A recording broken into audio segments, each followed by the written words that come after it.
Hello, welcome to Recentered, episode 7, a retro-themed VR episode this week. So my name is Gary from the YouTube channel Immersed Robot, and joining me is Rog, also known as Flute Rogie. And this episode we're also joined by Justin, also known as Mame-Fan, from the YouTube channel also of the same name. And you've also got a podcast called the VR Gaming Podcast. So Justin, why don't you introduce yourself for anyone who isn't aware of you and tell us a bit about your podcast and how you got into VR in the first place. Hey Gary and Raj, thanks for having me on. And I've listened to you every episode you guys have had so far. And Gary, I've listened to you for a long time on VR Roundtable. Oh, excellent, thanks. Yeah. I think I've heard every episode of that show. I remember seeing you in chat all the time as well when we did VR Roundtable. Yeah, I think I got in with all these people with Anthony's Vivecast. Do you remember that? Yeah, of course. Yeah. That's where I first discovered Anthony as well. Yeah. Yeah, he was. Remember the intro? He was like the Vivecast. Yeah. You know. And so then I got on the VR 365. Or maybe it was, I don't know, what was it called back originally? Was it VR 365 or VR Game Rankings, or I don't know? Yeah, it was VR Game Rankings. I think he started with, then he switched over, didn't he, after a while, yeah.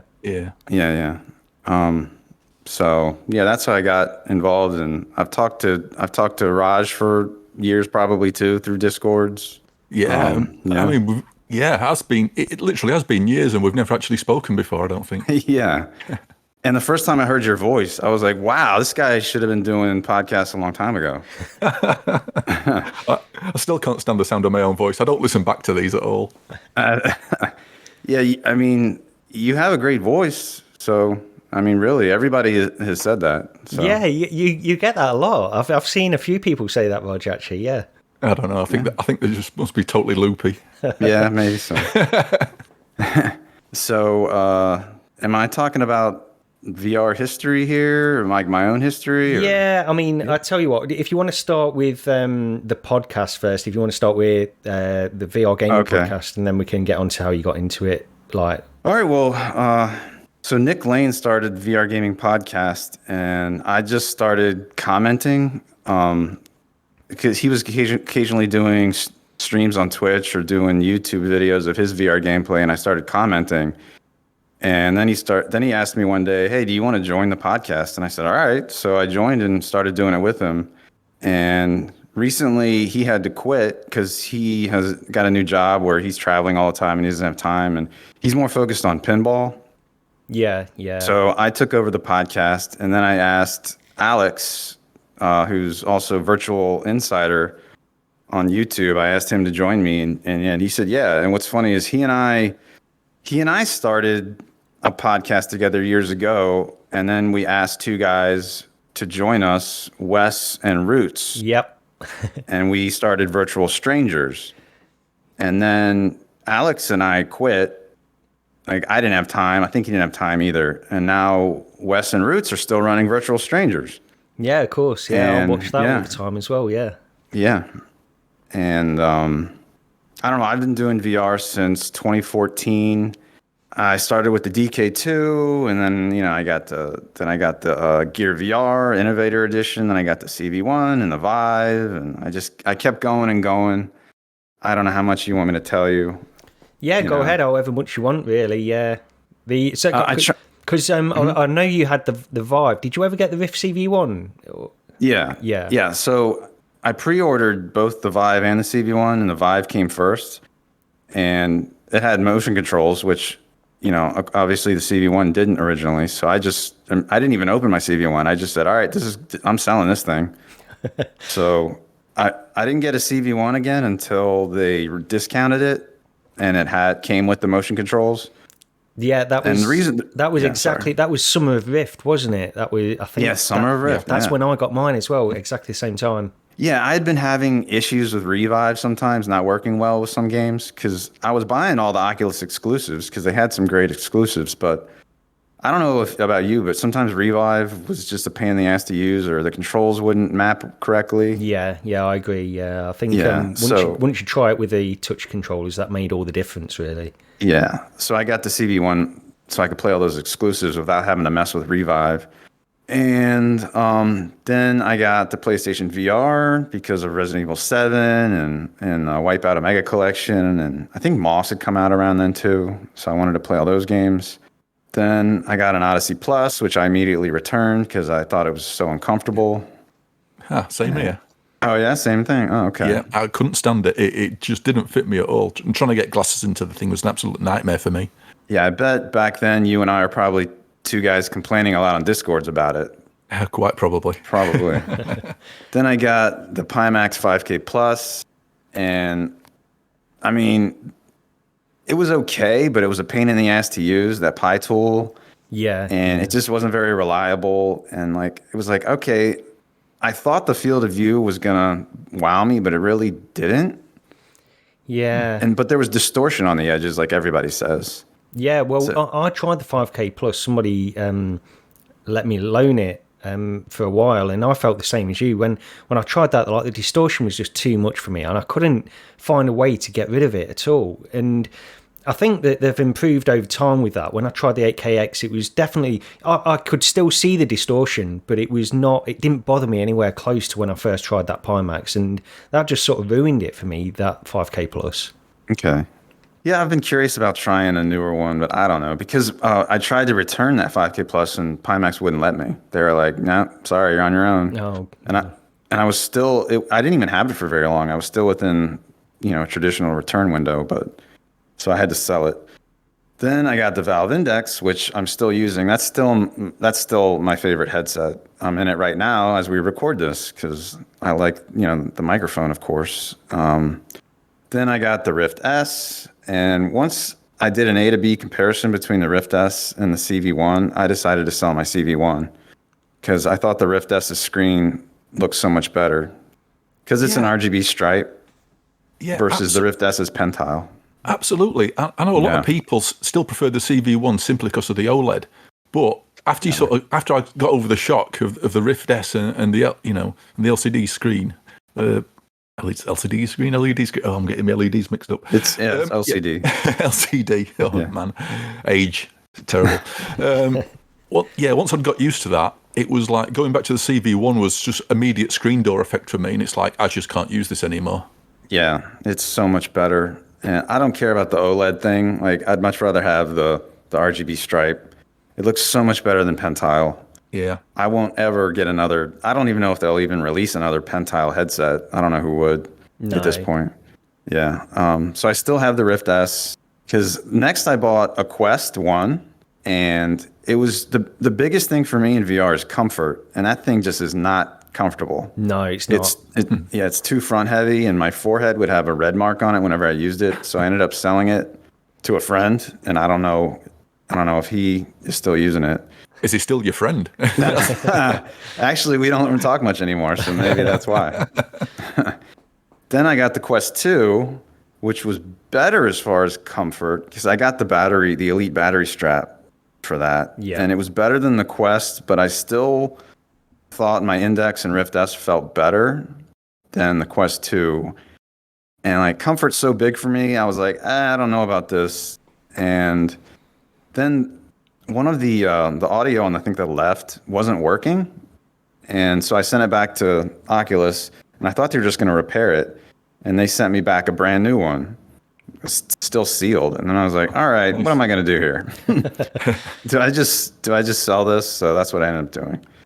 And see, I think my IPD is in between the first and second setting because there's only 3 IPD settings on this thing. Yeah. And I think because of that, it never felt great for me. Yeah, I set it on the middle setting on the Quake. I think my IPD is about 63 millimeters. Really, that's what generally feels comfortable when you get the measurement up in like the Index and stuff. That's generally what I set it on, and I think the middle setting on the Quest 2 is 64, isn't it? It's set at 64. I think so. Yeah, it works okay for me on that, but yeah, 63 or 64, isn't it? Yeah. And then the Rift S only has one fixed IPD, and for some reason that thing seems to work better with my IPD. Maybe it's a little bit lower, the fixed IPD. I'm not sure. Yeah, it might be. So so then I sold that Quest 2, and then I got a Reverb G2, which I can't recommend it all. Of course, the controller tracking isn't good, but I heard you can use your index controllers with that. But my issue was the edge-to-edge clarity of the lenses. It was very sharp in the very center, but beyond that, it was blurry. And I was doing an A to B comparison with that in my index, and I was like, nope, index is way better. Well, that is the worst thing about that headset, the G2. In my opinion, that is the worst thing. And I used the G2 when I had one for a while. I used it pretty much solidly for about 2 weeks, and I sort of got used to it, but I found myself turning my head more and not moving my eyes because that sweet spot is so small. That edge-to-edge clarity is really small in that headset, and it's one of the. Other than that, I think I would have probably have gone for it, even though it's got a smaller field of view than the Index. I still think that clarity in the center was fantastic, but that edge-to-edge clarity killed it for me. Yeah, that killed it for me.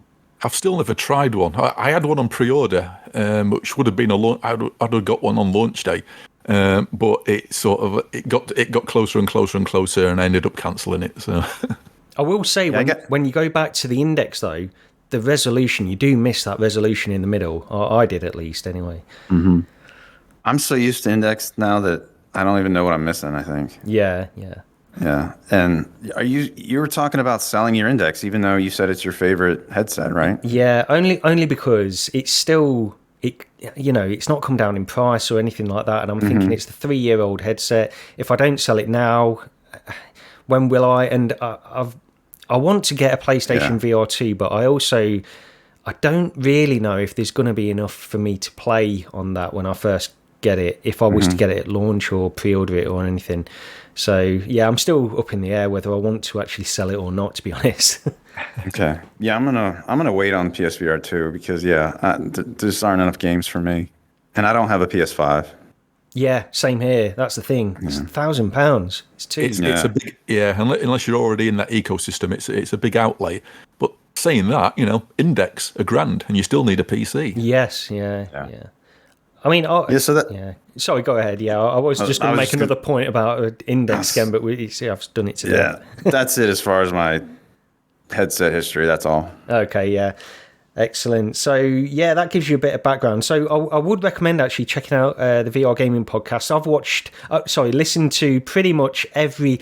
I don't want to say I've listened to every episode, but I think I've listened to vast majority in almost every episode, honestly, from when Nick started it. Because he started it on his own, didn't he? He did a few episodes on his own, then you joined a few episodes in. And then now you do it with Alex, who is fantastic as well. He's another northern lad from the UK. Yeah. So I really like that podcast. I recommend it. Yeah, I wonder if you guys could meet him. Like, maybe he could meet you at the place you're going to go soon. Well, that's perfect segue. So, Rog, why don't you tell us about the Retro Computer Museum? Okay, so I know we've mentioned this, I think with the last episode, but on December the 3rd in Leicester at the Retro Computer Museum, they're having one of their, put in quotes, legendary gathering events. It's a small event. It's a small venue, so if you go there, you're not going to sort of like get lost in a crowd with nobody to talk to. But yeah, on the 3rd of December, I'm going, Gary's going. Daysnetic and hopefully Paradise Decay, depending. Yeah. Is going to attend as well. It's a small event. You won't be lost by yourself. It's a good day just to hang around.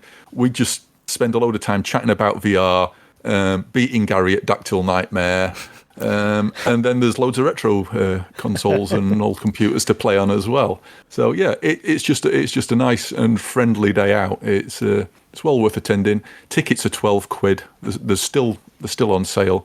retrocomputermuseum.co.uk. Go to the events tab and just navigate the calendar there to the legendary event on the 3rd of December. It's well worth a visit, and you'll often get people turning up, from the industry.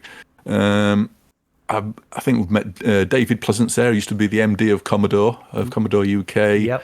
We've met Rob Hubbard there, legendary C64 composer, and one of the few times I've got absolutely tongue-tied trying to speak to somebody. I think I made a total idiot out of myself. It's like I don't sort of like lose it over meeting somebody from sort of like the retro scene. But Yeah, he's a bit of a legend. Who else? Jim Bagley. Jim Bagley was involved with the Spectrum Next and did a load of arcade ports on the Spectrum back in the day as well. He's a regular attender and an absolutely totally nice guy. He just never knows who might be there. But yeah, come down there, meet us. £12 to get in. Great day. It is a great day, yeah. I do want to pick you up on a couple of points there, Rog, about the Dactyl Nightmare thing. Because to be fair, you beat me last time. Other than that, I mean, to my memory, I destroyed you every other time. Can you prove me wrong, or is there? I'm sure there's video evidence that. Oh shit! Oh. Have you getting your head blown clean off? Yeah, we'll forget about that then. So moving on. No, aside from that, it literally was. Every time we went down there, it was a draw. Thinking back on it, it was a draw every time. So it's basically one up to me. So you've got to get your own back this time. That's the big thing to mention, because at this place they do have sort of virtuality machines set up, so you can play all of these old games. It depends. It's a bit hit and miss on which ones are actually set up to play. They're barely holding on, I think. Yeah. Some of the displays in some of the headsets are not quite working all the time, but they're constantly trying to get parts to restore these things. So you might be lucky and have a game of Dactyl Nightmare or one of the other games on there. But yeah, come down and it's a great day.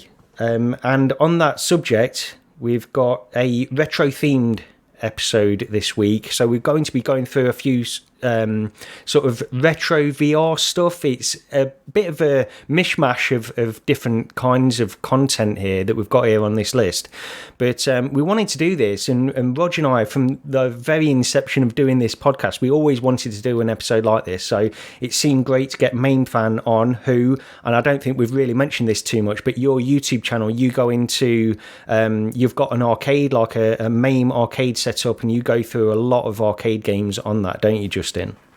Yeah, I upload every other day, and it's because I have like hundreds and hundreds of requests of arcade games to play, so I just go one by one through that list, and I just keep playing. Like, yeah. I saw that list, and it's like that's some ridiculous dedication. Yeah, I grew up going to arcades. My dad would take me. So my parents were divorced, and my dad picked me up, and almost every weekend we'd go to an arcade, and he'd just be like, "Here's a bunch of quarters, and go nuts." And so it's just nostalgia for me. It's like my childhood, so it was one of my favorite things to do. Yeah, the arcades aren't going on like on the summer holidays, in the school breaks. We always ended up going to Skegness, but it was never about going to going on holiday or going to the seaside. For me, it was about going to those arcades that they had there and spending all my money. Yeah, a lot of it, we could probably just quickly touch on that as well, because it was nostalgia, and I think a lot of it, because we all play retro games, not necessarily VR related or anything like that, and I think a lot of it, at least for me, is nostalgia. That's the reason why I jump in, because I'll play a game for probably 10 minutes and then skip over to something else, and it's all because of that nostalgia. It's not necessarily because I want to get to the end of the game or anything, but it plays a big part in all of this stuff. But yeah, so we'll get into this list. Rog, I tell you what, we'll start with you. If you want to pick something VR retro related to talk about, then we can get into it. Might as well start with EmuVR then, which I think is probably one of my favourite VR related things when it comes to the retro scene. Basically, it's a VR recreation of an old like 80s, 90s kid's bedroom. In which you can spawn TVs, consoles, games. You physically have to get a virtual console and plug a virtual lead into the virtual TV to hook the thing up. Yeah. Any ROMs that you've got in there, or even videos which show up as old VHS video cassettes, basically appear on a list. You can grab the CD or the cartridge, stick that into the console, and fire up your game. And it's probably one of the most amazing ways of playing old retro content in VR. It's amazing. It's such a nostalgic feel to everything about it. The TVs, old CR TVs, are properly rendered down to the subpixel and completely scan lines and everything. You stick your face up to one of the TVs and you can see the individual RGB elements on the screen. It just gives it, when you sat back at a proper distance, it just gives it an absolutely brilliant look. There's fingerprints and sort of like scratch marks over the screen, which sort of reflects the room behind you as well. It's just an absolutely, it's nostalgia. It's absolute pure nostalgia, as you mentioned before, really. Yeah, I've been into it, but not enough. These are a lot of the stuff that we'll talk about here. I mean, some stuff I've spent a lot of time in, but there's a lot of stuff you try and then go back to, and just try to experience those little snippets of nostalgia. And the thing is, with EmuVR, it's so like customizable in the way that you can set this room up, and they have this different things that you can see out of the window as well. So I think, correct me if I'm wrong, I think you've got different themes that you can have for your garden and stuff, like a Christmas kind of thing. Yeah, I think there's even a Halloween one where I think you can like turn some spooky effects on or off or something. I don't know. I've never seen anything pop up. I just don't think I played it at the right time. Yeah, but it's it's fantastic. Justin, have you tried this one before? Amazingly, I never have. I think you have to get it through their website, right? Yes, that's right. Yeah. Yeah. If you go to the website, it basically directs you to the Discord. You just join the Discord, and then there's a download link, and you just download it from there. I don't think as far as I remember, you don't have to request access or anything. Okay. Yeah, I'm not sure why I never tried it. I might have joined the Discord a long time ago, and then for some reason I didn't get around to trying it. Yeah. I mean, you can customize your room to some extent. There's certain objects. Predefined objects you can spawn in, like chairs and footballs and rucksacks and things like that. All the consoles, or a lot of the consoles, are physically modelled with, like, but instead of a Sony PlayStation, you've got a phony PlayStation. They've altered the names on everything. Yeah. But yeah, it's just really impressive. And again, it's like, maybe it's rose tinted glasses and everything. But it's just a sort of really nice place to hang about in to play your retro stuff. And as I say, you can even, if you've got a video files, you can drop them in a folder. They appear as VHS cassette tapes. You pop them in a VHS recorder, and you can have that playing on in the background as well. And the thing is, you can spawn multiple machines, and it's all entirely dependent on your PC, really. You can have multiple machines playing multiple games at the same time. Yeah. I was going to say that was one of the things that they did in a trailer, I think, a while ago, where they had all these separate CRT TV screens set up. Yeah. So you had like 3 separate TV screens connected to independent consoles, and they were using a light gun to play 3 independent games on these different consoles at the same time. That was pretty impressive. It's absolutely... Wait, 3 different light gun games with one light gun? Yeah. Wow. Yeah, I got to try this. Yeah, you absolutely have to, definitely. Well, I tell you what, let's go over. So, Justin, you've got quite a few items on your list as well here. Why don't you pick one to talk about quickly? Yeah, I'll start with 3D Send VR. This was originally called 3D NES VR, but you can imagine why he had to change the name. Nintendo is well known for going after people, and I think it was once originally it was on itch.io, and then he put it on Steam, and I think that's around when he had to change the name to 3D Send VR. So there's a version that's just for regular PC that is 3D, but then there's also a separate VR version. So make sure you get the right one if you're going to try it. There's a free demo on Steam and on itch.io. I think right now it's actually $20. When I got it years ago, it was $10. So he's increased the price. Yeah. So what's unique about this one is, like, most emulators in VR are just going to be 2D, like a 2D one. It's like, you're going to see kind of like you would in real life. It's just a 2D screen in a 3D VR. So EmuVR, isn't that a 2D screen, but you're in a 3D world? That's right. Yeah, it's basically just gives you a TV to play your games on. Yeah, so the difference with 3D Send is it actually makes the game 3-dimensional. Like, you can get inside the game or view the game from any angle. You could play it from behind. You could get behind the game, and then instead of the character, usually going right, the character would go left. So it kind of makes the game like a voxel-y. Is that the right word? Yeah. Yeah, like voxels. And it's hard to describe. Even if you just watched it on YouTube, you wouldn't really get it. You have to see it in VR. It's really amazing.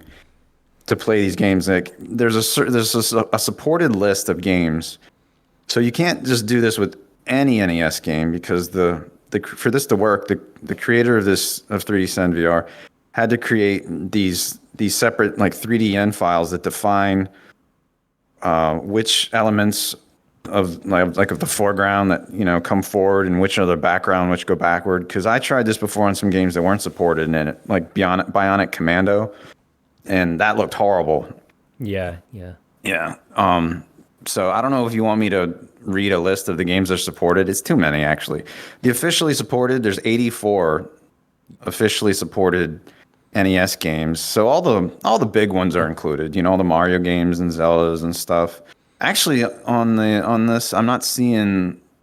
Both Legend of Zelda 1 and 2 are on here. Yeah, they are. I tried those as well because there is quite a big list, and I think it's growing because this it's still supported, isn't it? I think they're still working on getting more and more games in there as time goes on. And on itch.io, there's a forum where people upload their own files, 3D definition files. Oh, really? So there are people on there that have done them for like TMNT and other popular games that aren't officially supported, but you can download theirs and then try those out.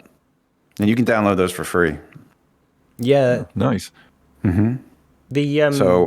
I mean, I have tried this and played quite a few games in there actually, and it's because there is some work. It's not like just like you say, it's not just putting in any game and it will do like a lackluster kind of make it 3D. There's work that goes on to make it so it's true 3D in the way you want it to be. So like the platforms won't necessarily go the full way, or the bushes won't necessarily go all the way back. The bushes will stop at a certain point, and there's work that goes in to stop some of these things from just to make the experience a little bit better for the games that are supported.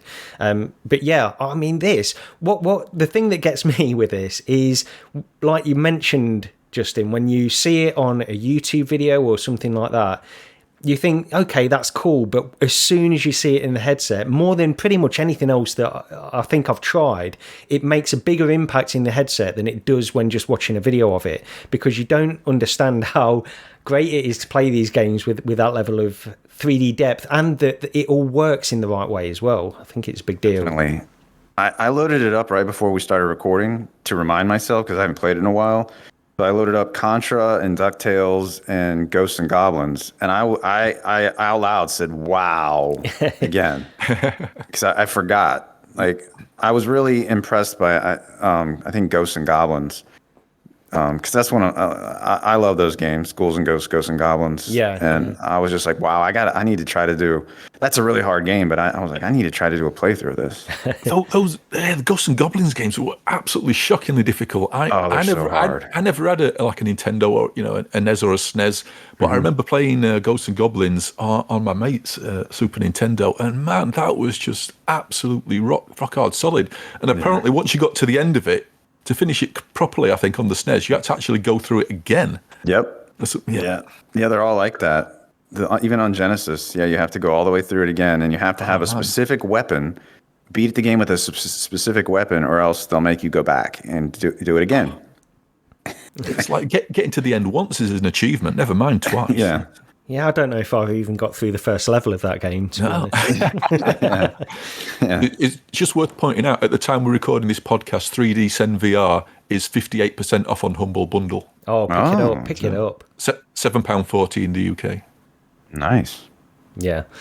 Okay, well, I'll talk about new retro arcade neon first of all, from the ones that I've got down here. It's a similar kind of thing to EmuVR in some ways, in the sense that it's a customizable arcade in this sense, not a customizable bedroom, but a customizable arcade. And you can, obviously drop your ROMs in there, wander around, set this up and play the games. It's motion controller supported. And I think actually you can play this on flat screen as well, from what I've seen. But, it's the VR aspect of it that really interests me with this one. So you wander around this arcade that you've set up, all of these working arcade machines. that you can just go up to with your motion controls, drop in a coin, and then you're playing these games. And it's not just that, you've got other stuff in there as well. So you can drop in, you've got Game Boys lying around that you can drop in some Game Boy ROMs. Then it's set up as well, so you've got all these extra little things. You've got a little bowling alley in there as well. And also a cinema room, so you can put in your own, like in with EmuVR, you can drop in your own movie files, and they're all located around the cinema room on VHS tapes. You can pick them up. Again, motion controllers, just pick them up, drop them in the VHS, and it will start playing on a cinema screen in a side room to this arcade. There's a lot that goes on in this, and this is almost pure nostalgia, this experience. This is really what it's about. There's, you know, you can play these games in the sense that they are, you can just play them on a MAME emulator anyway, so you don't need to play them in this context. But the reason you do that is because of the nostalgia and the atmosphere and what this experience is doing, really. So I've owned this for a long time, but it does seem like it's not really getting any updates anymore or any support as far as I can see. And in fact, last time I went in, so I went in recently, but I sort of drop in there probably every few months really, just to see how it is. But there's not been any updates, and in fact when I go in on my index, it's a little bit finicky to get things working, the controls working properly. In fact, it was so finicky that I tried uninstalling it and reinstalling it. But if you own a Quest 2 and you want to go in on Airlink or something like that, then it will work relatively well. There's still a few things that you need to adjust in terms of settings, but I absolutely love this in terms of the atmosphere. And it's also got, it seems to have multiplayer built in, but I don't know, maybe I need to get somebody, you know, arrange a time when we can all go in there, because I've never seen multiplayer. I don't know how it works. I don't even know if it's properly supported, honestly.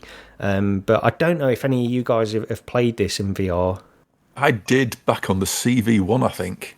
I spent a bit of time in it, but back then it always felt as if it was a bit demanding performance-wise. I remember that. Yeah, so I never really, spent that much time in it. If it had run flawlessly, and I don't know, I think it would have been quite addictive, but it always felt a bit flaky to me. I remember I had to mess with the settings, and I think I made the attract modes lower resolution, to improve my performance. And like Gary said, I remember having some control issues with my index, so I haven't gone back into it in a long time. Yeah. But I played it mostly when I had a Vive, and using the Vive trackpad isn't too great for playing, arcade games. Oh, no. No. That's the thing, Yeah. Just point out as well that EmuVR, I think, also supports multiplayer, and that's something I've never tried to get working. Again, it's like finding somebody who's got, who wants to have a go and's got the time to do it. It's that's always the thing, isn't it? Yeah, it is. Yeah, So I played on New Retro Arcade Neon. I played quite a bit on the Vive, and the controls on that weren't great either. And I don't know when it stopped getting updates or anything like that, but it's a bit of a shame in my opinion, because I don't know when you guys tried it and which graphics cards you were using, but I played it quite a bit on my when I had a 1080 Ti, and that could run it pretty well, honestly. But before that, graphics card that I owned before that, I don't really know. So it might have had performance issues. I think I was back on maybe a 980. I can't remember at the time. Yeah, I might have been struggling with that. Yeah. It's not particularly optimized, but you've got all of these attract screens going on, all these arcade machines that you're wandering past and stuff. But I do really enjoy it. I just wish it would continue to get updates and just get a little bit better, because it's not quite there in terms of like being a flawless VR experience or anything like that, although it's slightly better than something else that I'll discuss in a moment. But let's head back to Rog. Anyway, what do you want to talk about next?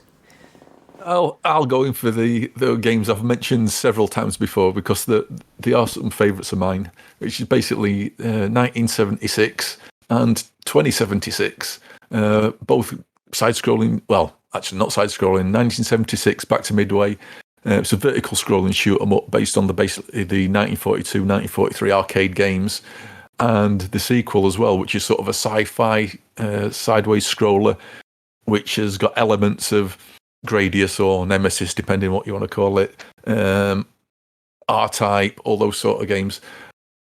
And they're just, I've just got a soft spot for these, despite the fact that they are a little bit, I don't want to say janky, but you can see the improvements that have been made. Both of these are by a company called Ivanovic Games, and they've done quite a few, maybe 4 or 5 different games based on old arcade classics. There's like Pang-Man, which is based on the old Pang game. There's the one based on Operation Wolf and Operation Thunderbolt, which Operation Warcade. Yeah, that's another one. That was the first one, and you can see the quality improve from there to where they've got to now. So each one seems to sort of bring a level of, quality, and also possibly sort of like better design as well. They're just great. They basically put you, 1976, it puts you basically in front of a giant cinema screen, a 3D cinema screen, and you play a vertically scrolling old arcade style shoot 'em up. That one, I absolutely hammered it to the point that I actually bought it on. I had it on PC, and then I ended up buying it on PSVR, and I went through it on there as well. And I know on the PC one, I'm sure I saw Mame-Fan appear on the leaderboards. Now I want to go back in and see where you are. Because as soon as I saw that name on there, I thought, well, then here we go. But the gutting thing about these games is, I don't think they're that popular, and it is unfortunate. On 2076, the sci-fi one, you get to level 6 or 7, and each stage has got an individual leaderboard. Yeah. So I think what you find is people who buy it, or a lot of people who buy it, they'll stick to the first few levels and try and hammer the high scores. But with these games, they're designed for multiple playthroughs, because you earn coins, which you spend on power-ups, you go through again, you can do better, get a higher score, repeat.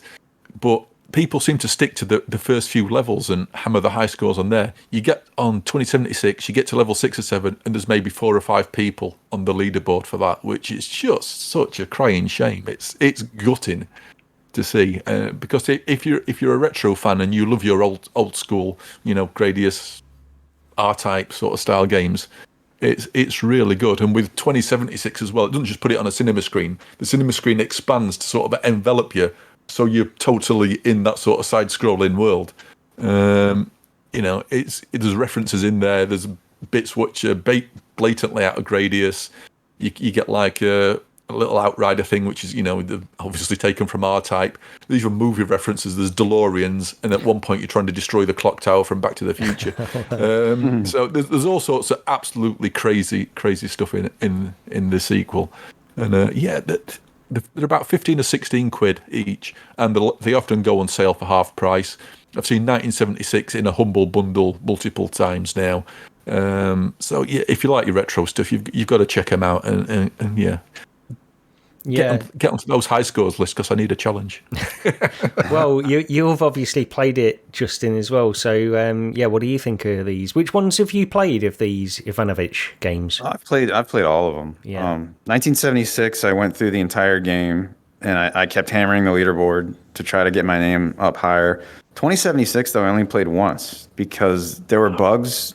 It was like right when it released, and there were some bugs, and there was a boss I got to that I couldn't get past, and I couldn't figure out what to do, and I never went. I think they patched it, and then I never went back in. I need to go back in and try again.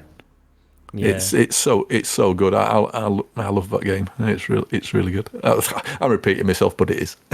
Well, I think because I've played a few of these, so I played Operation Warcade first, and it's not quite up to the standard of the others. It's still a good game. I still really enjoyed it. I played 1976, but yeah, I think my favourites are 1976 and 2076 so far. Yeah. I think 1976 looks so good. That's the thing. I don't know what it is about that differentiates it from 2076 in terms of how good it looks, but for some reason it just pops to me, that game. I'd totally disagree on that.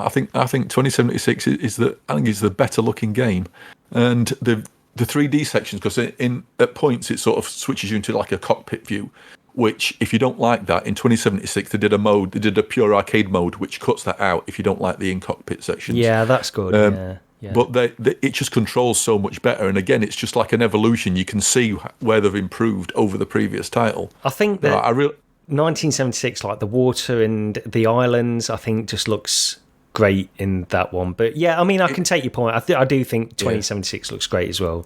I think the only problem with 1976 was it gets a bit repetitive. There's not much variation. No. Where with 2076, and say they've got all these weird and wonderful, wacky references to various things. It does change it a lot. Yeah. Okay, Justin, what's your next one on the list? Okay, I did a video of this one where I played all 22 released Virtual Boy games with this Virtual Boy emulator that works in VR. Which I'll be showing, by the way. Sorry to interrupt. I will be showing a clip of this video in the YouTube version of this podcast. So, I am using a few of Justin's videos on this as well. So definitely check out his YouTube channel. Okay. So, thanks. And the emulator is called VR-Jin-OVR. It's on GitHub. So if you search for... it's on GitHub, it says VB-Jin, VB-Jin-OVR 3.0. And the guy that developed it is Brain DX. So you can download it there. Yeah, it's from 2016, but I tested it today and it still works. I used it with my Rift S. Okay. And it looks great. It looks extremely 3D. And it looks way better than Virtual Boy in the real world. Like I use that I got to try it at a store called Service Merchandise back when Virtual Boy first came out. And I remember not being too impressed with it. I don't know how old I would have been when that came out. I don't know, was that... Yeah, what year? Was it 96 or when Virtual Boy came out? 96, 97? I can't remember. I don't remember. I don't know. Something like that. Yeah. Yeah, but with that thing, you have to lean into the thing, and then I think the frame rate isn't too great or the hertz. So with a modern VR headset, you're going to have a better experience. It looks great. You could completely play through complete games with it. You can't... If you move, I was testing it. If you move forward, the game just ends up looking totally 2D. So you need to, if you try to lean forward like I would in 3D Send VR, where you could have your eyes right up on the graphics. Yeah. But yeah, if you just sit back, it looks very 3D. Like the foreground looks extremely separated from the background and the characters and everything. So I'm sure the YouTube video doesn't show it because you're not going to see the 3D effect. But there are a lot of fun games. I was surprised at let me see. So there's Wario Land is probably the best game on the system. Then Vertical Force, that was a cool shmup. Mario's Tennis is pretty good. Mario Clash, that game was similar to Mario Bros, the arcade game, but but 3D. So that was interesting. Telero Boxer. That's like a first-person boxing game. I think that's the thumbnail I picked for that video. And let's see. I wouldn't recommend Waterworld. That's the last one I played. I can't. In any shape or form. No. I actually don't think I ever saw Waterworld. I've just heard nothing but bad things about it. I don't know. I'm looking at the list and I don't remember a lot of these. So I don't know. Anyway, that emulator, there's also a version for Quest. I think it's called Virtual Boy Go. Yeah. I think it's on side. Yes. Yeah, it's on SideQuest. Yeah.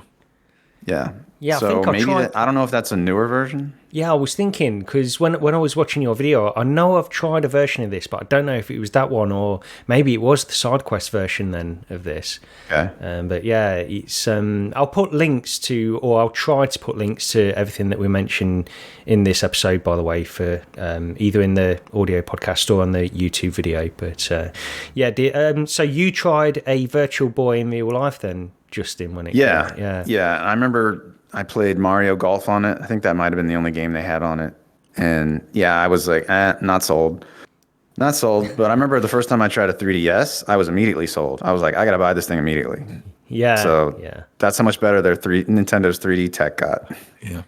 Did you try one, Rog, or have you played the emulator even if you've not tried one?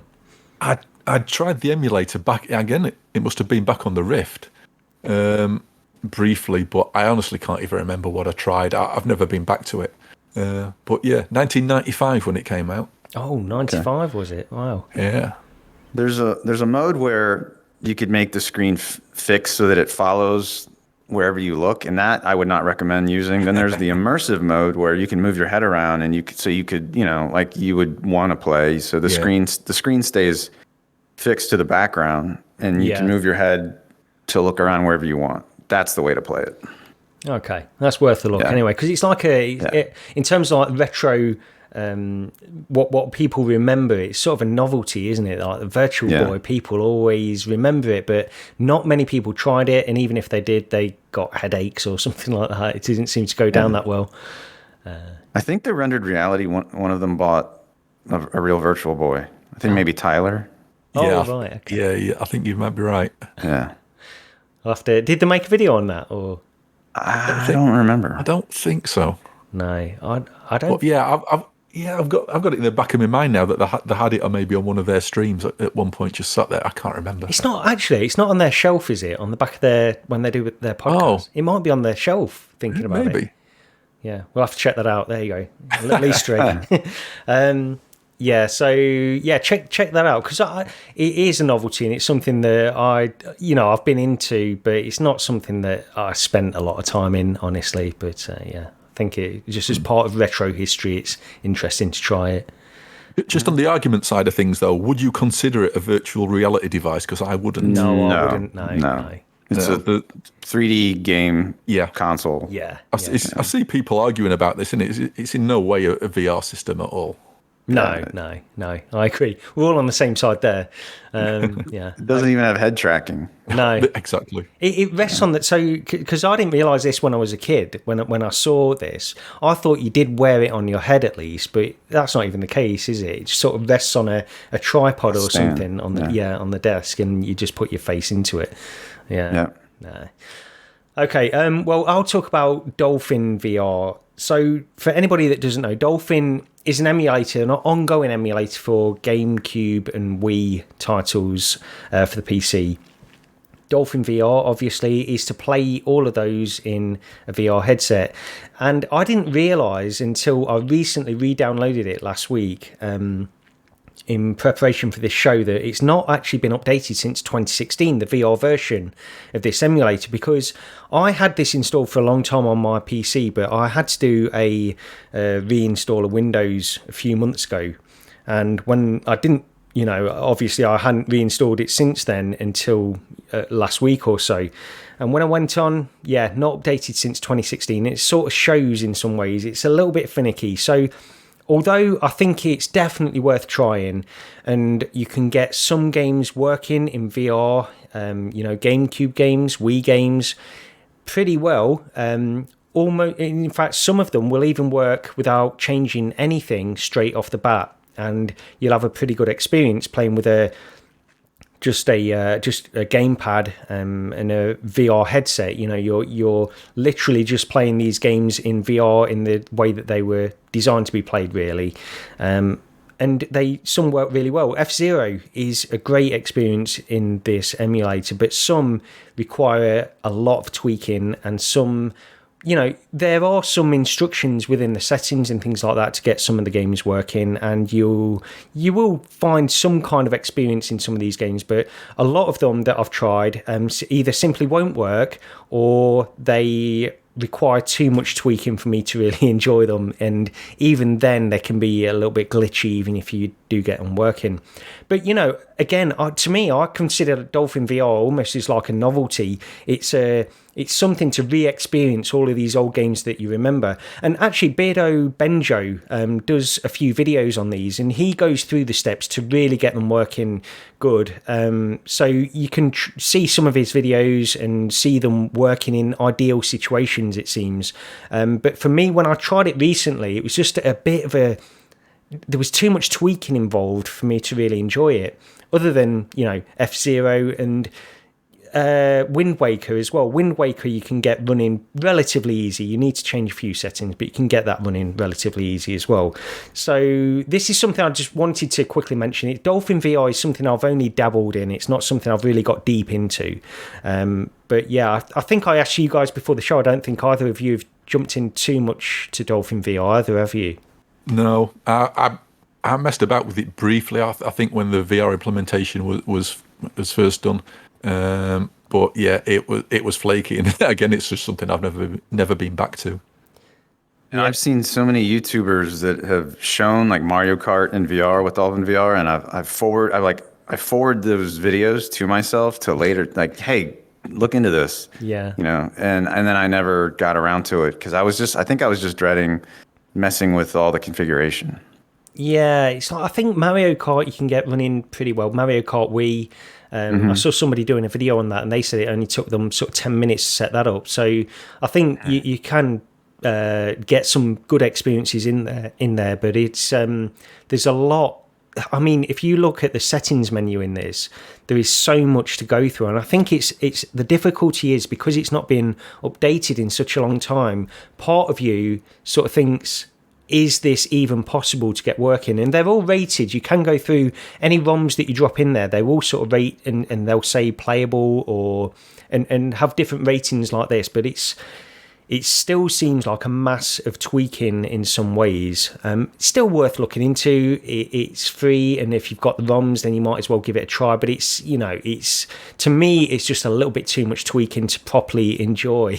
It's almost like where you get it working, it's still got something that is not quite right, and you go back out again and try and tweak it again, and it's all this. It's like you never feel fully satisfied with the experience that you get in there, at least in my experience, and others have had different experiences, so yeah, it's probably worth looking into. But yeah, Rog, what's your next game on the list? Right, my next one is the Pixel Ripped games, 1989 and 1995. Which, despite backing the original Kickstarter back in, I think it was 2015, which failed because I think back then, after a couple of years of Kickstarters, people had enough of them and not producing results. I bought it when it bought Pixel Rip 1989 when it finally released and played it for the first time last week. Oh. So this is definitely a fresh take on it. Yeah. Yeah, basically you play as a kid in the first one with basically it's a Nintendo Game Boy, the very original one, which I've not got any nostalgia for because I never actually had one. I had a couple of friends who had them, but I remember seeing the screens on those at the time, and man, you were just trying to constantly angle the screen to be able to see the thing. They were really, really bad. But it's so. You're basically playing on a Game Boy. You sat in a classroom playing on your Game Boy, and trying to avoid the teacher or trying to avoid the gaze of the teacher, because if the teacher sees you, she comes over all angry and everything. Yeah. Do that enough times and you die, which is sort of a strange thing because you've got two lots of lives. You've basically got the lives in the real world, your attempts, and then on the actual console as well, which is kind of weird. But to stop the teacher sort of interfering, you've got a little paper blowgun which you can use to hit things in the classroom, cause distractions, then gives you more time on your playing your game. And yeah, it's pretty neat. I'm not entirely sure if the first one's held up that well, or maybe it's my lack of nostalgia for the Game Boy. It's frustrating. These games aren't easy. I won't say they're mega hard, but they're not easy either. The second one, 1995, is more my thing. You in the realm of like 16 and 32-bit consoles there. Yeah. With a variety of game types. This time you start out with more like a Zelda RPG overhead one. You're playing that. Then you end up at your local video store where you've gone to rent a game, and then you've got two consoles, which does something a bit weird in the fact that you're basically playing your character and you're playing a video game character as well. Yeah. and the video game character there can sort of switch between these two different games. I think on one side I can't remember, but one of them's a Castlevania style or Metroid style game, and then on the other side, I can't. Wow, I was literally playing this 1995 earlier on today, and I can't remember what the other one is. Start with a Z. The game that they were copying. It's like a Sonic clone. That it is sort of like a Sonic or Bubsy or something like that. Yeah. I can't think of the name of that game. Yeah, but it has got that. Yeah, they're obviously taking inspiration from Sonic because of like some loop the loop type things. What one of the characters one of the NPCs runs along. But yeah, you can pick. You basically end up having to get power ups from wrong game and teleport your character into the other game to use those power ups in order to progress, etc. But the thing with these games as well, the games don't stay on the screens at points. The evil Cyblin Lord or whatever? I can't remember what they call him. Basically, an evil little goblin retro dude. He pops into the real world, and it all transforms around you, and then you'll have a boss fight in the transformed quote unquote real world, and it's really neat. The presentation's really good. I really like the 1995 one, but I got to a point.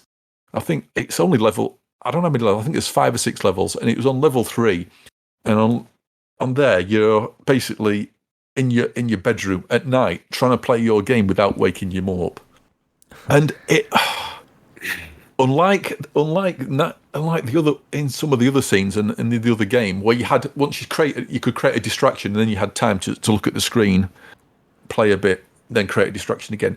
With this one, it basically, she just kept waking up all the time because if there's any sort of loud noise, she sort of wakes up and goes, what's that? And basically you have to grab the remote control, turn the TV off, and then she goes, oh, I must have been imagining it. She goes back to sleep. It was literally doing it every few seconds to the point of absolute frustration. I just turned the thing off, which it really annoyed me. Yeah. If you step on wood, is it like wood in the game that creaks or something like that? Is that what was doing it? I don't know. Yeah, there's some certain thing in the game that you're playing that if you step on it, it'll make a noise that she hears. That may well be it then, because I just couldn't figure it out, and it was absolutely driving me insane. Yeah. So maybe I just didn't realise. I just couldn't figure out what noise was causing, or if it was the noise from the game, what was causing it to wake her up. And it was literally at one point there was a section where it was literally 2 or 3 seconds. Oh, what was that? To turn the TV off. She'd gone back to sleep, turn it back on. Literally took a few steps. What was that? Turn the TV. And it's, oh man, yeah, it drove me insane. But if it is that stepping on the wooden planks thing, maybe I can go back and have a look at it, because I really like the visuals are just great. They're very cartoony, but they're bright and vibrant, and they just look really good. Say the first game is way too focused on only from what I saw. I'm not sure if the console changes or not in the first game. It was too, so. Yeah, right. It seemed to heavily focus on the GBA, and I just didn't have the nostalgia for that. Yeah. So if you did have a Game Boy back in the day, I'd definitely give that one a look. But if you had like a SNES or any of the 16 or 32-bit consoles, and give 1995 a look, that's they really are nice looking games. They don't cost a lot. I think they're around about £15 over here. Yeah. I've definitely seen the first one in a bundle before. I was surprised that I actually owned the second one, so I don't know if somebody gave me a key for that or if I picked it up in a bundle. I've absolutely no idea where I got that one from. So, but yeah, give them a look. They're definitely well made. Yeah. How much have you played of these, Justin? It sounds like quite a bit. Yeah, I beat them both. Yeah. Shock. Yeah. It's on that list somewhere. Yeah. I think 89 was the harder. Yeah, definitely the harder. Yeah. The final boss battle of that game is really hard. Yeah. To the point that I almost gave up. And then 95. The boss battle is kind of hard, but nowhere near as hard. Yeah. And I remembered the game. It's Zool. Have you ever heard of Zool? Zool, yes. Oh, I was nearly going to say Zool. I was thinking Sonic, and it begins with a Z. Yeah. That really famous on the Amiga, and it really wasn't that good. No, it wasn't. I tried to get into that all the time on my Amiga next to me right here now, and it's not that enjoyable, that game. No, it's just it ran at a constant. Well, over in the UK, it was 50 frames a second because we had 50 hertz TVs back then. Yeah. But that's what it was known for. That, and I remember James Pond RoboCod as well. That was another one. I quite like that. I always quite like that one though. Yeah. Christmas. It's Christmas themed, that one. Always gets me every time. Yeah. I played all the way through that. I traded for that game. I gave my Strider copy to this other kid, and he gave me James Pond RoboCod. Wow. And I don't know if that was a good trade, but so what did you play it on a console then, or was it on the Amiga? I played it on Genesis, Sega Genesis. All right, okay, yeah. Mega Drive for you guys. Yeah. I've played a few different versions of RoboCod because people say that the Super Nintendo version is the best version of that, but I don't know. I still like my Amiga version, I've got to say. Yeah, well, Amiga forever, etc. Yeah.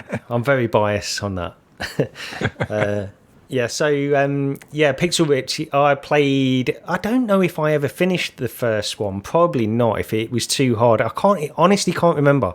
I know I played quite a way through it, but I don't think I got to the end of it. And then I only played a little bit of 1995, but that was, I think I probably would have enjoyed 1995 more if I'd stuck with it. But yeah, probably need to get back into that one. I did playthrough videos on my channel of 95, so you could see that one section and see what's causing that mom to wake up, probably, if you wanted to see. Yeah, definitely. I don't remember exactly what the deal was. Yeah. That annoyed me anyway. Okay. Well, do you know what, Justin? We can probably combine our last ones together. I don't know, because you've got Doom on your list, and does that fall under these Team Beef ports that we've got? Yeah, I have one more, though, that above Doom.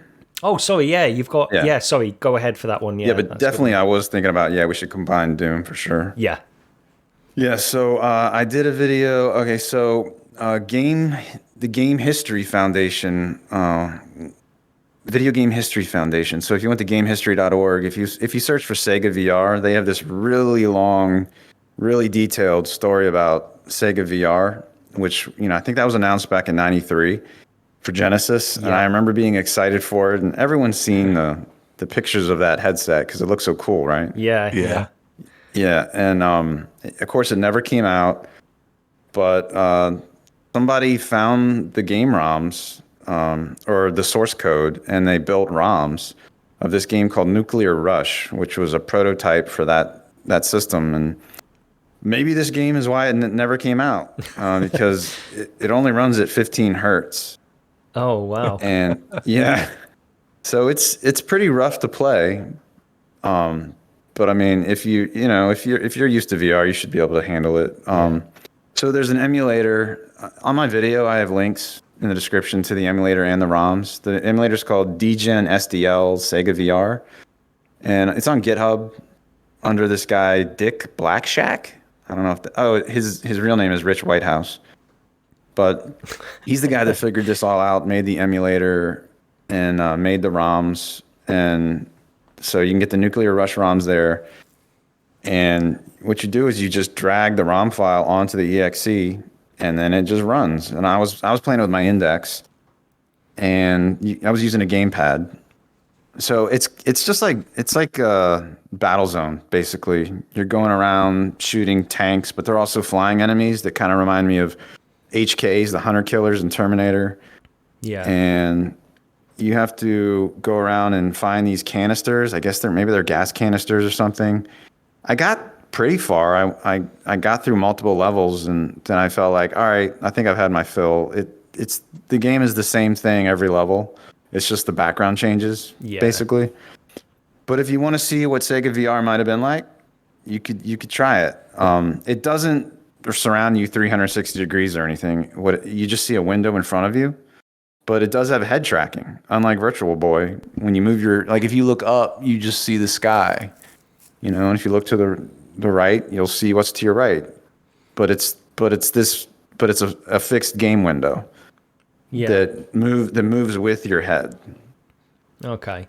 Yeah, because I saw you put this in the list, and I checked it out because I think this might have been posted on Reddit or somewhere a while ago, and I sort of half looked at it then, but it seemed like it was a bit finicky to set up. Is it pretty straightforward? There was an issue with the controls that In my description, I say I had to, in the dgen config file, I had to change these lines, and then I give the lines that I changed. So like, if you read that, it would help you. Other than that, there were two different ROMs. There's one that says sync fix on the file name, and there's one that doesn't. Use the one that says sync fix. Okay. Because that one, it feels better in the headset. But no, other than that, yeah, there was nothing finicky. It'd be worth giving this a try. Just no. No, it's definitely not. I mean, if you're only if you're like me and you're curious about SegaVR and want to see what that might have been like. Yeah, it's curiosity. Yeah. Yeah, for a normal person, no. Okay, don't that's a good idea. Yeah, because I remember seeing a video of the SegaVR where they had like this. I don't even know how they did the tracking. It was like an infrared thing that they had on the desk, and it seemed to track the headset. In this one video that I've seen on YouTube, they do it that way. But yeah, I don't know. I'm still going to try it. Of course, I'm going to try it. Rog, did you ever try Sega Genesis VR? Do you know? I'm sure I downloaded it because just hearing Justin talk about it there, I think I must have seen like screenshots or video or something of it. I'm sure I've got it somewhere. I don't think I've actually loaded it up ever. No, well, that's on the to-do list, and yeah, definitely. When you think about it, like around that time, because I think, it was Jaguar. There was Jaguar VR as well. Virtuality, the company Virtuality, they were making the Jaguar VR headsets. They were in charge of doing that. I think the Jaguar VR headsets, it's either the Jaguar VR or Sega VR. There's only two that now exist, I think. And I'm pretty sure it's Jaguar. But was there ever a picture of a Jaguar VR headset? Yes, yeah, you can see pictures. There's, in fact, pictures of one person. I'm trying to think now, but there's a picture of both surviving headsets in one picture, and I don't know if one person owns them both now or not. I'm not 100% sure. In fact, I had a discussion with this. Andy, who owns the Retro Computer Museum, he was talking about how he's either seen one or tried one in the past. But yeah, I don't know where they are now or if they still exist. And I don't know about the Sega VR. That's the Jaguar VR I was talking about there. I don't know if there's any prototypes of the Sega VR out there. But yeah. I've no idea. Just going back onto the point of Sega, though, something that's not on the list that's probably worth a quick mention, because obviously all these emulators require you having ROMs to download it. And I know some people aren't comfortable doing that. Yeah. But if on Steam, if you actually want to have a look at some retro stuff in VR, there's a Sega Mega Drive and Genesis Classics bundle. Mm-hmm. Basically, it's a legal way of getting a load of Sega ROMs, and they do actually appear to be ROMs if you actually look in the install folder. And it does something similar to EmuVR, and it puts you in a room with a TV. You can pick up a Sega game off the side, load them in, and sit there in a virtual room playing like old Sega, Genesis games on a virtual TV. The only downside about it, as far as I can tell, and it just still seems to be the case, people have moaned at this because was it this year or last year that there was a Sonic collection? Sega launched a Sonic collection. They appear to have removed nearly all but one of the Sonic games from this Sega collection on Steam, which is just a yeah. Wait, even if you already owned it? I think if you already own it, I was just looking at this, and somebody literally last month on my friends list has got one of the Sonic achievements. So if you already owned it, I think you're fine. Yeah, I'm pretty sure. If you buy it now, the only Sonic game on there is Sonic 3D Blast. Like Sonic 1, 2, and 3 are just missing. So it's like, come on, Sega, you don't have to be like that. Nobody is not going to buy. If they want to buy your new remix of games, they're going to buy it. Just having those old ROMs on that old collection, it's not going to make any difference. It just makes you look bad. Yeah. I did try that in VR. Yeah, it was pretty cool, but I don't know. I didn't ever go back into it because I don't know. Just playing the 2D game on that TV. Yeah. I don't know. Yeah.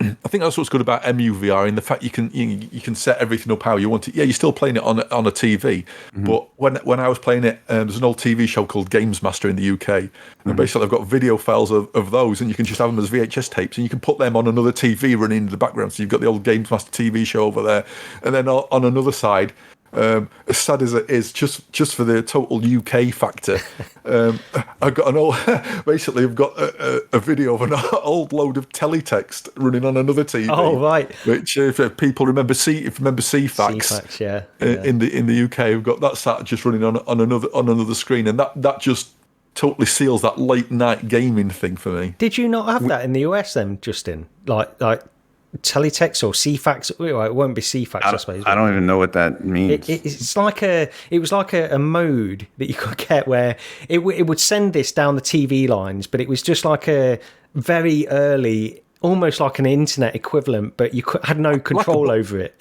Yeah, like a non-interactive bulletin board, basically. Yes, yeah, that's total old school text. It was actually encoded in the first few scan lines of your TV signal, which you wouldn't see because of the TV overscan. And basically, you could type a 3-digit number in, and those 3 digits would take you to a certain page, and they'd probably get updated every few days or every week. And you get local news or like weather reports and stuff like cinema that. listings. I always went on cinema listings. Yeah, and was it Biffo? There was a games page, Biffo, wasn't it? That's right. Yeah, in fact, there's somebody with that name who used to make those pages, who is still part of the retro community, I believe. But yeah, anyway, we're probably straying off the point a little bit here. Yep. But yeah, that's all good stuff to research for people that are interested. So we could probably finish off on these Dr. Team Beef ports. So Justin, because I tell you what, we'll go over to you first, because you've mentioned Doom on your list, and that was one of the big ones, one of the big early ones from Team Beef. Why don't you talk about that? I've never played anything from Team Beef because I don't have a Quest. Oh, okay, sorry, right. Yeah, okay. and there's our only Quest, but you can play Doom and Heretic and Quake and those games on PC. So I've done videos of Doom 2, Heretic, and Quake on my channel. But I've recently gotten back into Doom because I've been playing Brutal Doom. Have you ever played that? Yes, yeah. In fact, that's part of the Team Beef Doom one that's on the Quest. So yeah. Okay, so I've been playing Brutal Doom with these 3D weapons that I got off of GitHub that somebody created, and I also added this it's called like Neural Upscale 2x that upscales the textures to make it look better. And I recorded a video, a full playthrough of the first episode, Knee Deep in the Dead, that I'll upload, in a couple days to my channel. It's just a ton of fun. It's insanity playing Doom, Brutal Doom, because it's just like, it's way more gruesome, way more gory. The enemies are more aggressive. The explosions are massive. So it's just awesome. It's sort of the enemies sort of explode in a mass of blood, don't they, basically? Yeah, and then the guts hang from the ceilings and drip and stuff. Yeah. So that's all I wanted to say. Yeah, I've played Doom.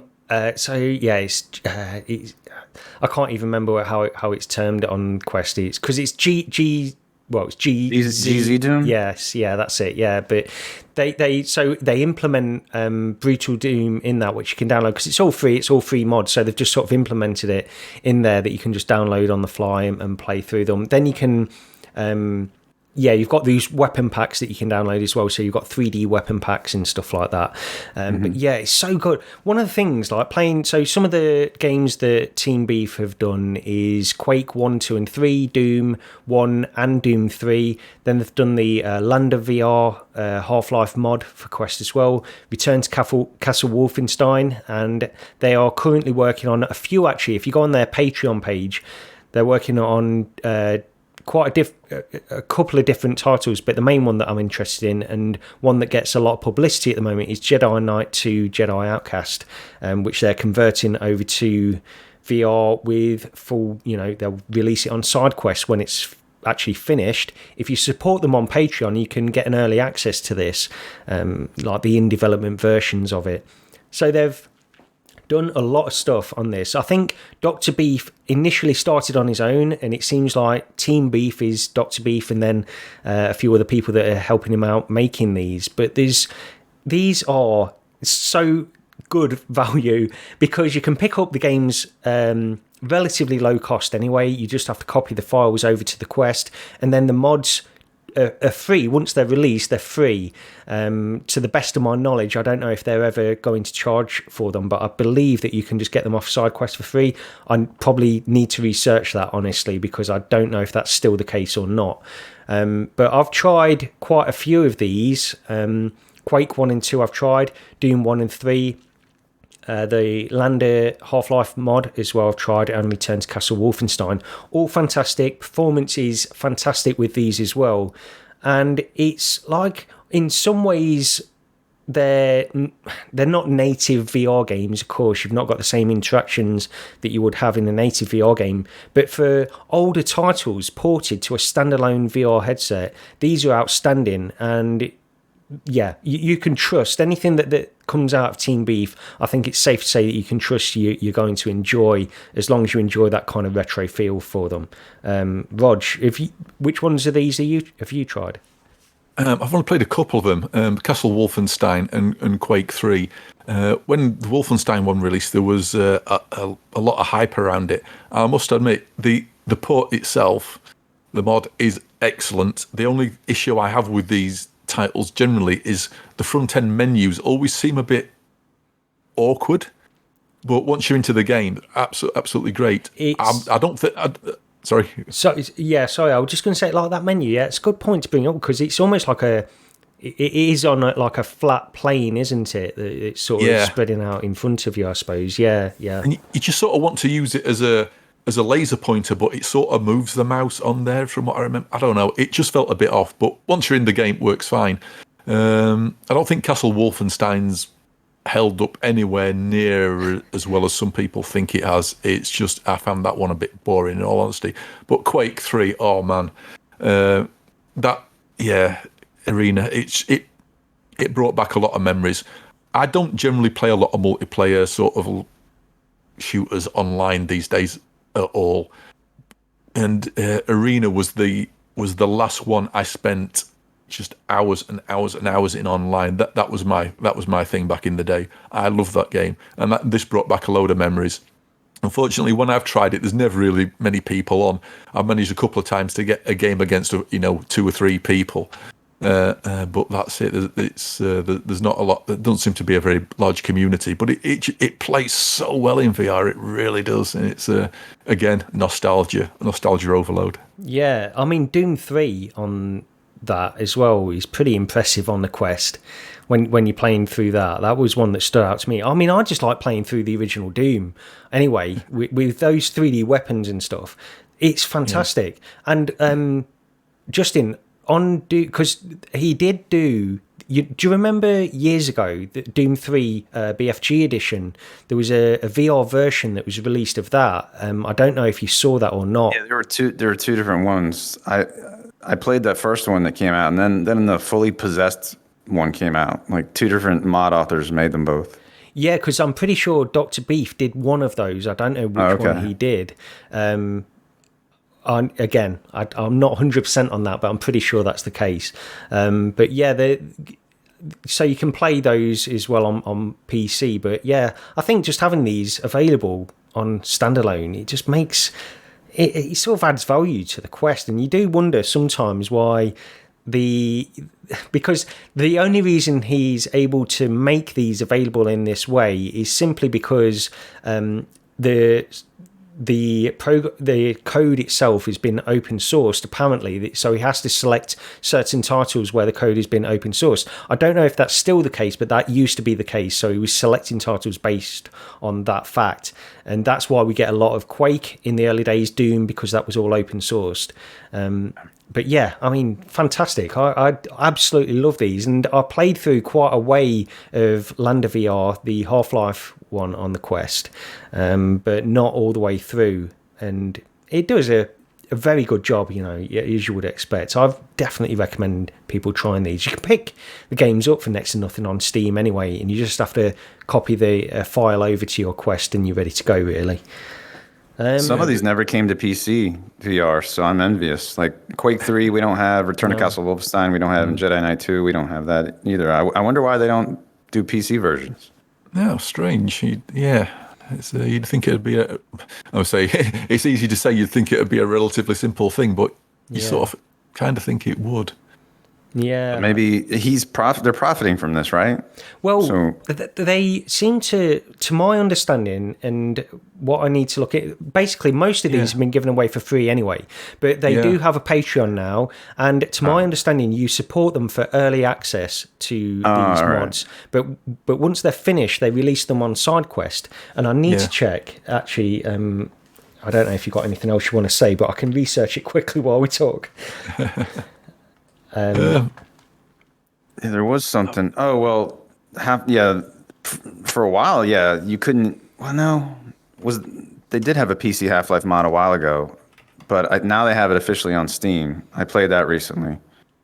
But on that one, you can choose classic, SD, or HD graphics. I don't know if you can do that in the Lambda VR one. I'm not 100% sure on that, honestly. But just looking on SideQuest, so Doom 3 Quest, Quake 3 Quest, Return to Castle Wolfenstein, looks like they're all free on SideQuest. So, so Jedi Knight you have to pay for right now. You do at the moment only because it's in development, but I think they've said on their Patreon that when it's finished, it will be released on SideQuest for free. So, I mean, there's a lot of modders that are doing this kind of stuff at the moment as well, which you support them on Patreon. And honestly, I don't really have a big deal. I'd rather it not be like an ongoing thing through development where you pay monthly all the time to constantly get updates for these games. But I don't mind like a one-off payment if people want to charge for these mods. But then again, that's not gone down well with Take-Two and the guy who did the GTA mods and the Luke Ross. Yes, Luke Ross. Yeah, that's right. He's had a little bit of difficulty with that, which is probably not that much of a surprise if they're making a lot of money out of it. So, some people actually, just quickly on that point before we finish off, some people have mentioned maybe that points to Rockstar doing VR versions of these or wanting to keep that in the back burner maybe for future VR versions of GTA 5 and Red Dead. Who knows, I suppose. Yeah, and whatever happened to San Andreas for Quest? Oh, yes. What indeed. Mm-hmm. Yeah, we'll wait to hear about that. Maybe next year, maybe at the next Connect, we'll see. Okay, but thank you, Justin, for joining us on this episode. It was great to get you on because, go on to Mame-Fan, the YouTube channel Mame-Fan, because Justin does a lot of, you do VR videos on there as well, but you also do a lot of just general retro arcade videos, don't you? Oh, yeah, definitely. And thanks for having me. No, it's great having you on. It was an appropriate episode to have you on, honestly. Definitely. So also check out the VR Gaming podcast. And again, I'll put links to all of this in the show notes and stuff. So I do have one burning important question, though, for Justin. Okay. Yeah. Have you found your dongle? No, I still haven't found my dongle. I need dongle tracking. I don't know. I'm gonna have to contact bHaptics to get a new dongle. Yeah. So he's referring to my bHaptics, I guess Bluetooth dongle that I can't find because when I moved I lost it. So now I can't use my haptic vest. Oh right, okay, yeah. So I've not tried the bHaptics thing. I would love to try one of them actually. Here's what I say about it. If you're wireless, I think it's probably great. But for me, having a wire with my index, my wire is always rubbing against on the haptics vest. There's this hump where the electronics are in, and my wire gets caught on that hump. Right. So but you guys probably usually play wirelessly, right? Yeah, well, I will do when my index is sold, but we'll see. Yeah, exactly. I'm a bit of a mix at the moment. I'm sort of like probably half wired, half wireless, depending. Okay, so I really like the vest playing rhythm games like Ragnarok. But when I'm in a an FPS like Doom or Half-Life type of game, it tends to get caught and annoy me because I play standing and I physically turn. And it annoys me, but I think most people don't get annoyed like I do, so I don't know. How many titles are compatible with it now? Because it's quite a few, isn't there now? Yeah, there are a lot. Yeah.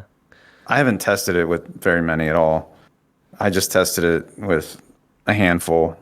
And I don't know, I felt like in a game like Half-Life Alyx, you don't get hit enough to really justify wearing it. Yeah. Yeah, that's true. I've not thought about that before. Yeah, that's cool. But if you're in a game like Pavlov or Contractors, I guess that would make more sense because you're going to get hit a lot playing multiplayer. Yeah. Well, but I don't play multiplayer much. I don't either. I can't do it. I'm not good enough. I can't do that kind of stuff. I wanted to try because Roger and I went into Walkabout Mini Golf with Sean and Tyler from Rendered Reality just to play a quick game of mini golf, and Sean always talks about Contractors because I think they both really enjoy that, and it sort of gets me tempted to maybe give it a try again, but I know I'm not good enough and I don't know if I'm going to get any enjoyment out of it. I played with them before and I'm not any good, so I don't think they care. And there's this Star Wars mod now that I haven't tried. I'm curious about that. Yeah. Okay. Well, have you got anything you want to finish off with, Rog? Or is that pretty much it? No, it's just final reminder. Retro Computer Museum, December the 3rd. Come down and meet us. Yeah.